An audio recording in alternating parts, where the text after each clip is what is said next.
I have here a set of ASV F3 levers. I'm getting ready to install on my 07 Kawasaki zzr600. There's the lever right there. Alright, so what you do first, there's a little nut right underneath there. Go ahead and take that off. And then you take a flathead screwdriver on top. Take that baby right out.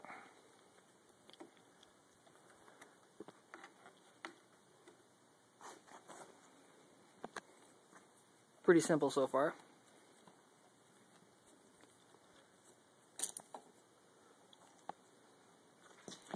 And we'll grab the new lever. We'll pop that guy right back in there.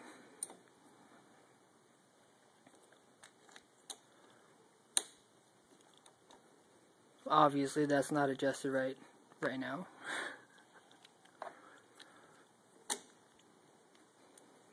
You just sit down in there. Screw the top one on in. It says in the instructions, do not over tighten. Just snug is good. On the nut underneath, it actually says 5 foot-pounds max, so not very tight.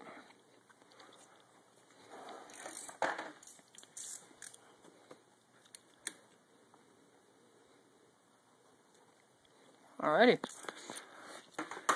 And actually right in here, where it contacts the master cylinder, right in there, you're supposed to put a little grease on there, so it's nice and smooth, I guess. And that's the brake lever. I have another one of the clutch lever, too. Alright, here's the continuation of the lever install. Here's the clutch one. It's ASV F3 series. And when you pull the lever out of the box, it'll come with a little tab. It's for Kawasaki's only. We're doing it on a zzr600 07.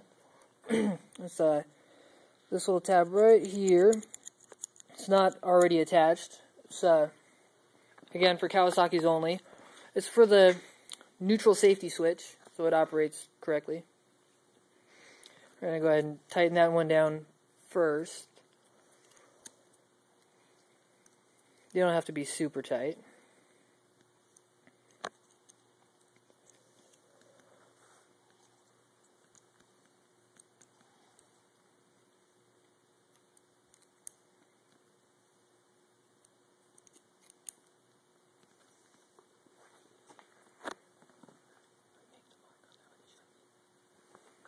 And then to get the clutch cable out of here, I have to go down here and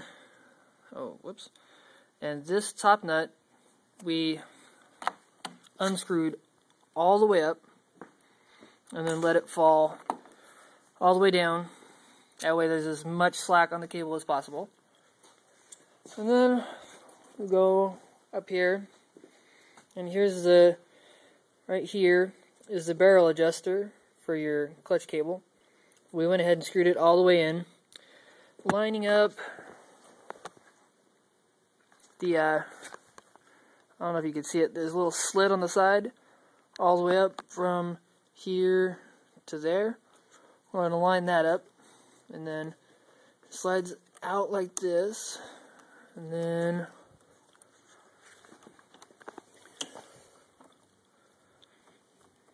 comes down and pops out.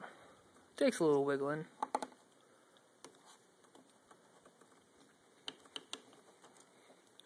Alright, there we go. And then in the instructions for the ASV levers, it says to use a flat-bladed screwdriver to take that out right there, which, as you can plainly see, there's no slit in it to use a screwdriver. So what we ended up having to do is use a 5mm Allen and loosen up this top screw and rotate this guy all the way up so we can use a 10mm socket and undo the the screw on the bottom, or the bolt on the bottom. Hopefully I didn't mess up my mark. No, the mark's still there. Alright, and then once you have the nut off the bottom, you can go ahead and just slide it right out.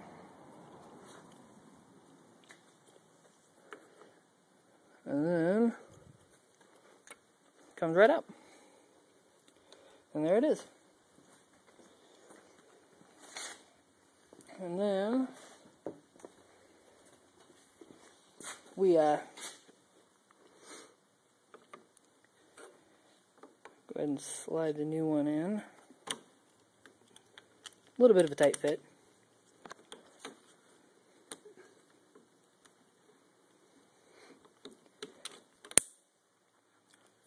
And then again, we left it loose so that we can rotate it back up to tighten it up.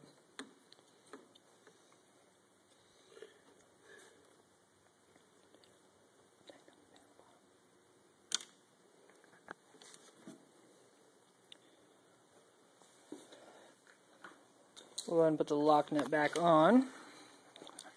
It was a 10 millimeter if I remember right.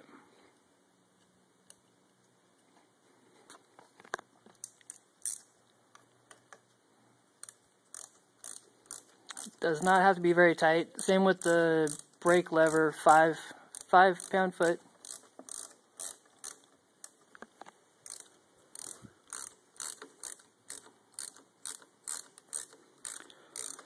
Without having the screwdriver slit in the top, you kind of have to hold it there.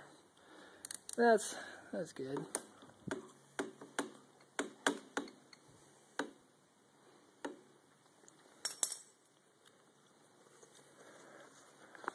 Then we'll go ahead and reattach the clutch cable. Same way you took it off, just slide it back in. And the clutch won't be adjusted properly, so it won't function correctly yet. And then we made a mark up on the top for realigning the bracket here. We'll realign that and tighten it back up.